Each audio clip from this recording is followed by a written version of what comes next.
कहाणी ललिता पंचमीची। आटपाट नगर होतं। तिथे एक ब्राह्मण राहत होता। त्याला 2 आवळे-जावळे मुलगे होते। ते लहान असतानाच त्यांची आई मेली। नंतर त्यांचा पिता तो ब्राह्मणही मेला। ते 2 मुलगे पोरके झाले, निराधार बनले। त्यांचे काय होते नव्हते ते सारे भाऊबंदांनी बळकाविले। त्यात मुलांना देशोधडीला लावले।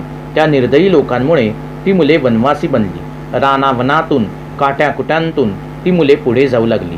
जाता जाता एका नगरात आली। दुपारची वेळ झाली। वाट चालून ती मुले थकली होती व भुकेने व्याकुळ झाली होती। पुढे चालण्याची शक्ती त्यांच्या पायात उरली नव्हती। त्यांची तोंडे सुकली होती। ती तिथे एका झाडाखाली बसली। इतक्यात एक ब्राह्मण काही कामानिमित्त तिथून जात असताना त्याला ही 2 मुले दिसली। त्यांना तो आपल्या घरी घेऊन गेला। त्यांना जेवू घातले। त्यांना विश्रांती घेण्यास सांगितले। नंतर त्यांना विचारले, मुलांनो, तुम्ही कुठल्या नगरीतून आलात? तुमचे आई वडील कुठे आहेत? तेव्हा मुलांनी आपली सर्व हकीकत ब्राह्मणाला सांगितली। त्याला त्या मुलांची दया आली। त्याने त्या मुलांना आपल्या घरी ठेवून घेतली। त्यांना त्या ब्राह्मणाने वेद शिकवले। विद्याभ्यास करता करता पुष्कळ दिवस झाले। पुढे काय झाले? तो ब्राह्मण नवरात्रात ललिता पंचमीचे व्रत करू लागला। त्या 2 मुलांनी त्या ब्राह्मणाला म्हणजे आपल्या गुरुजींना विचारले, आपण हे कोणते व्रत करता? तेव्हा गुरुजी म्हणाले, हे उपांग ललिता पंचमीचे व्रत आहे। हे व्रत केल्याने श्रीमंती येते, विद्या प्राप्त होते, सगळी मनोरथ पूर्ण होतात, सर्व सुखे प्राप्त होतात। गुरुजींनी त्यांच्याकडून देवीची पूजा करवून घेतली। पुढे त्यांनीही ते व्रत यथाशक्ती केले। तसे ते सर्व विद्यांत प्रवीण झाले। त्या दोघांची लग्ने झाली। ते श्रीमंत झाले, सुखाचा संसार करू लागले। त्यांची कीर्ती झाली, मान सन्मान मिळाला। ते आपल्या नगरीत आले, आनंदाने सुखासमाधानाने राहू लागले। याप्रमाणे काही दिवस गेले। पुढे काय चमत्कार झाला? दोघे भाऊ वेगळे राहिले। थोरला भाऊ दरवर्षी नवरात्रात ललिता पंचमीचे व्रत करी, त्यामुळे त्याची संपत्ती कायम राहिली। धाकट्या भावाने उपांग ललिता व्रताची हेळसांड केली, त्यामुळे देवीला राग आला। तो दरिद्री बनला। पुढे त्याची बायको दिराला काही बोलली, त्यामुळे आपल्या पत्नीचा त्याला राग आला। ती आपल्या थोरल्या भावाला तोडून बोलल्याचे त्याला आवडले नाही। त्याला मोठा पश्चाताप झाला। तो आपल्या पत्नीला म्हणाला, मी उपांग ललिता पंचमीचे व्रत टाकले, त्याचे फळ मला मिळाले। हा अपमान सहन करून इथे राहणे मला योग्य वाटत नाही। आता देवीला प्रसन्न करीन तेव्हाच मी घरी येईन, असे बोलून तो घरातून निघून गेला। पुढे त्याच्या थोरल्या भावाने त्याला पुष्कळ शोधले, परंतु त्याचा शोध काही लागला नाही। घराबाहेर पडलेला हा धाकटा भाऊ हिंडत हिंडत एका नगरात आला। तिथे त्याला काही गुराखी भेटले। त्याने त्यांना विचारले, या गावाचे नाव काय? कोणता राजा इथे राज्य करतो? तो कुठे राहतो? मला उतरायला जागा कुठे मिळेल? हे त्याचे बोलणे ऐकून ते गुराखी म्हणाले, ह्या गावाचे नाव उपांग आहे। इथे राजाही उपांगच आहे। इथे ललिता देवीचे देऊळ आहे। तिथे मोठी धर्मशाळा आहे। तुम्हाला उतरायला तिथे जागा मिळेल। आम्ही याच गावात राहतो। तुम्हाला यायचे असेल तर चला आमच्याबरोबर। त्या गुराख्यांनी त्याला देवीचे देऊळ दाखवले। तिथेच बाजूला असलेल्या धर्मशाळेत तो उतरला। देवीचे दर्शन घेतले। अनन्य भावाने देवीला तो शरण गेला। भक्तिपूर्वक त्याने देवीची प्रार्थना केली।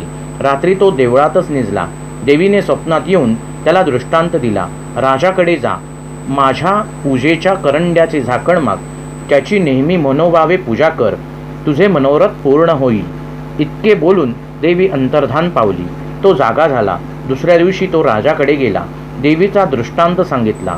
पूजेच्या करंड्याचे झाकण मागितले। राजाने त्याला करंड्याचे झाकण दिले। ते झाकण घेऊन तो आपल्या नगरी आला।